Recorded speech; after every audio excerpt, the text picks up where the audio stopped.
Welcome to your life-changing adventure of male self-improvement. Our mission is to help you develop into the best version of yourself. We will inspire you to overcome daily obstacles and coach you through the process of becoming a high-value man.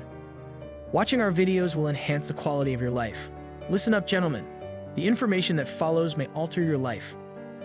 The internet Nofap community extends from the standard self-help community to these religious cult-like groups that all believe in not jerking the gherkin, spanking the monkey, taming the dragon, choking the chicken, or charming the snake.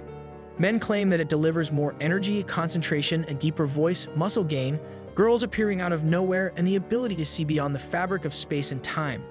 The question is, does this actually work? I believe there are 4 likely processes for the Nofap benefits that people are claiming. Number 1. Dopamine Reset.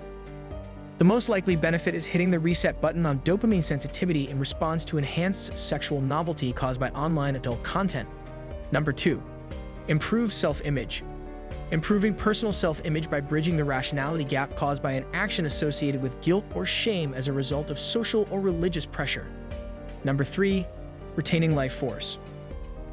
A more mystical interpretation of yogic and tantric traditions that specifically discuss conserving sperm, otherwise known as semen retention, and nurturing your life force energy. Number 4. Increased testosterone. This is the one I hear the most. It all comes down to testosterone and ejaculation. Actually, the research reveals that there is no clear and significant link between the two. There may be a temporary boost during the first and third weeks of sexual abstinence, but it is nothing to brag about. If you look at the rat experiments where they're exposed to several new female rats, they end up with gradual desensitization to fresh sexual stimuli. A similar process happens in men when the reward center is short-circuited by easy access to sexual novelty. Some symptoms of dopamine dysregulation resemble those of depression.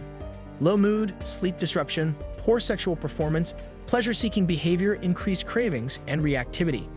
This behavior can easily escalate into a binge cycle, with the binge being followed by the yearning, the muted pleasure response, and the self-imposed guilt and feeling horrible about yourself.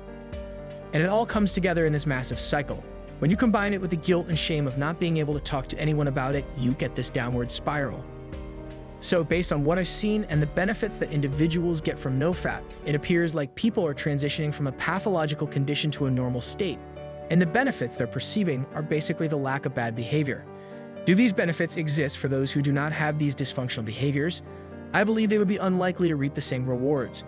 Many people who praise the massive advantages of Nofap fail to recognize that it may have been the first domino in a cascade of other great improvements in their lives, and they attribute it entirely to that one thing. There is additional evidence that depression is linked to a higher frequency of masturbation. It makes sense since you're spending more time at home, you're more secluded, and there's also this cycle of binge craving behavior.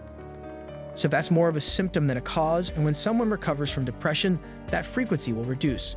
Another thing going on here is confirmation bias, which occurs when someone finds an online support network and it helps to affirm all of the behaviors that they are currently practicing. With any addiction or dysfunctional habit, the poison is in the dose. This is why it's possible to have an unhealthy relationship with alcohol while not drinking at all, because you know that opening the can of worms will be problematic, so you avoid it totally. The ideal state is to be able to have a beer whenever you want and to take it or leave it. My friend asked me about this a few months ago, specifically about being able to establish a relationship and breaking free from social isolation. My advice was, don't manipulate yourself to be compatible with someone. You need to basically cultivate yourself so that you become the kind of person that people are attracted to, rather than try to force a round peg into a square hole.